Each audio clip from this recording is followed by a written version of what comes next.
Hello there, and welcome to another edition, third edition of the Random Reviews series, where I've got a box here of episodes, random episodes, and I'm going to pick one out. I'm going to review the episode that comes out. I don't know what it is yet. I may look tired. I don't know why. Um, I just woke up feeling tired, even though I had a really long night sleep. Anyway, so I'm gonna pick out one. I'm gonna pick out a thing from the box, and it's gonna come out with one, isn't it? I hope you're all doing well. Anyway, I hope you're all coping all right with all this isolation stuff, and you know, I hope you're not too bad because you might be bad. No idea. Anyway, I'll pick one out. It's going to be this one. I'll pick one out at random. Actually, let's show you. And I'll pick one out. See what episode I will be reviewing. It is Rose. Rose. No. Before you ask whether I'm going to be reviewing the character of Rose, no, I'm not. If you want me to review the character of Rose, let me know in the comments below. I'll review all the companions. I don't care. I need content. I need new content. I need ideas for Doctor Who content. I've got plenty of ideas for other content, which I may branch out of the Whoniverse next week a bit. But anyway, still keeping up with these daily uploads, and today it's my random review of Rose. These random reviews will be on Fridays and maybe another day of the week too. So, Rose, what do I think of it? Well, we watched it 3, 2, whatever weeks ago, and on the watch-alongs thing, I think Russell T Davies joined in. I can't remember who else joined in for that one, but I'm sure a few other people did join in. We all watched it, the whole fandom together, to celebrate its 15th anniversary. But Rose is the first episode of New Who. It's the one that brought it back. Personally, after rewatching it the other day, so I've got quite a fresh evaluation of it, as I only watched it a couple of weeks ago, I think it works incredibly well as a first episode of the series. I think it feels very fresh, but also it feels familiar. It feels faithful as a Doctor Who revival.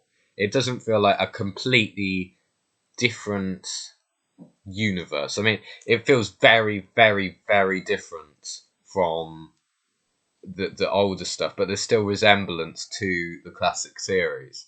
I think the best decision in that sense was to have the Autons make an appearance. So it would be, I think that was a genius idea, because having a classic villain, which isn't the Daleks, isn't the Cybermen, isn't something absolutely big, like a massive villain that's well known to the world, but having something like the Autons makes classic Who fans who have come back, realise that it's the same program, and unlike sort of Series 11 where it just made a fresh start completely, it felt like there was still elements of the classic show which still were maintained, which was a really, really good idea. I think entering the world through Rose's eyes was a great idea. I think that's when... Oh, God. I don't know whether you can hear these things, but usually there's an update thing which pings, and I haven't updated it yet. There we go, another ping. Anyway, yeah, I think it's always a genius idea when we enter the world of the Doctor and the TARDIS and the universe through the eyes of the companion. And I think here we get a really good sense of what Rose is like as a character. We get a sense of feistiness, we get a sense of adventurousness, and we get a sense of multi-dimensionalism, really. And we get a good sense of her as a character and what her reaction to everything is. I think the way that's portrayed by Billie Piper and the way that's written by Russell T Davies is absolutely great. I think Rose really is great here, a great companion role. It's great the way she meets the Doctor, and just feels like a proper modern companion. And it's great how she saves the day. In the first story she's in, she manages to save the day instead of the Doctor and save the Doctor to prove herself, which is a really nice thing. And I think it's always nice when the companions save the day. Anyway, I would say Christopher Eccleston is fantastic. Uh, because, well, he always says that, but he really feels very fresh. He feels like a modern take on the Doctor.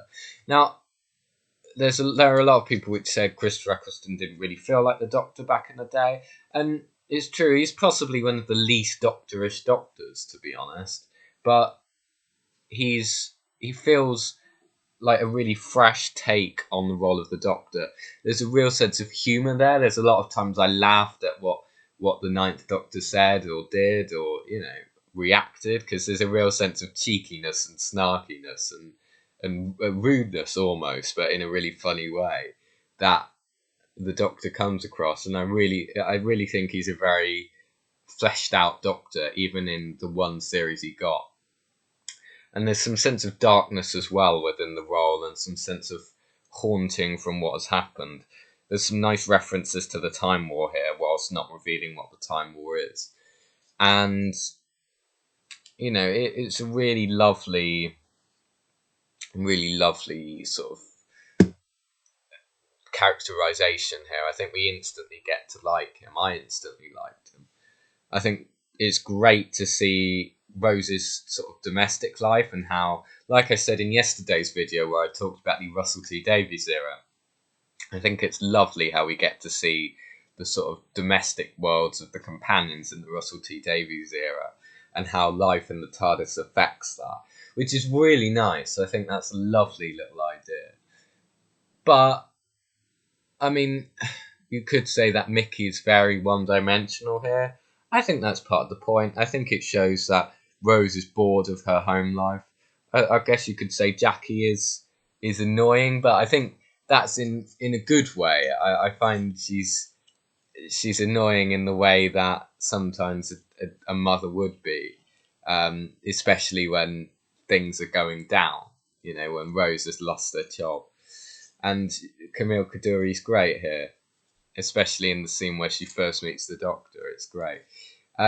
Mark Benton is great as Clive. Sadly, he gets killed off here, but it's a really cool idea to introduce Rose to some of the key elements of the show through a character, Clive, who is a massive fan and a follower and a worshipper of the Doctor. Because let's face it, in the real world, there would be people trying to hunt down the Doctor and find out who the Doctor is and research on the Doctor and obsess over the Doctor.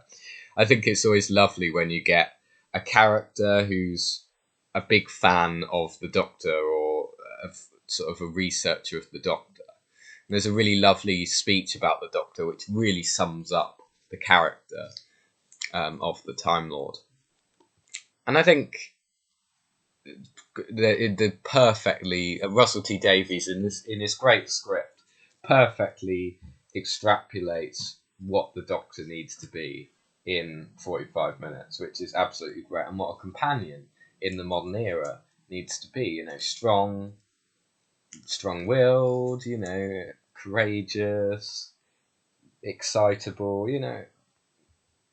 It's just characterizes everything so well and does everything so well and sets up everything for what is to come very well. Sets up the series ahead, makes you want to watch the series ahead, which is really nice. And yeah, it's a really great season opener, and it's a really great opening to New Who. The only thing I don't like is the special effects, but I don't let that stand in the way. This is my favourite series of New Who, I can't lie, and the special effects are dodgier than any of the other series of New Who, I'd say. But I don't mind that. I mean, the bit with the sort of dustbin is terrible in the way it looks, but I don't mind. I think that's part of the show's charm, to be honest, when things look that bad and the CG is that bad. But I don't mind it. I don't think it gets in the way of the storytelling. I just focus on how good the story is and how good the writing is and how good the acting is. I don't care about the effects. And I don't think that's a bonus or a negative, but I always throw in that as a negative if I need a negative desperately. So yeah, I like Rose a lot. It's a great opener to my favourite series of New Who. I think with series one, there's a real sense of nostalgia to it. I think there's a real great tone and feel and mood to it, which feels completely different to what any other series of New Who is. And it's just a really good, feel good, enjoyable, fun series. And I just thoroughly enjoy it, to be honest. It's fantastic. Anyway, a great story all round. And I will be back with another retro review soon. Don't know when that'll be, but you'll find out what episode that is soon. Don't know. You know, let's pick it out now actually. So I'm going to pick out next week's episode review, so it's going to be less surprising. Anyway. Oh no. Oh god. It's actually ripped up this paper because it's so bad, but the next review is The Battle of Ranskorath Kolos.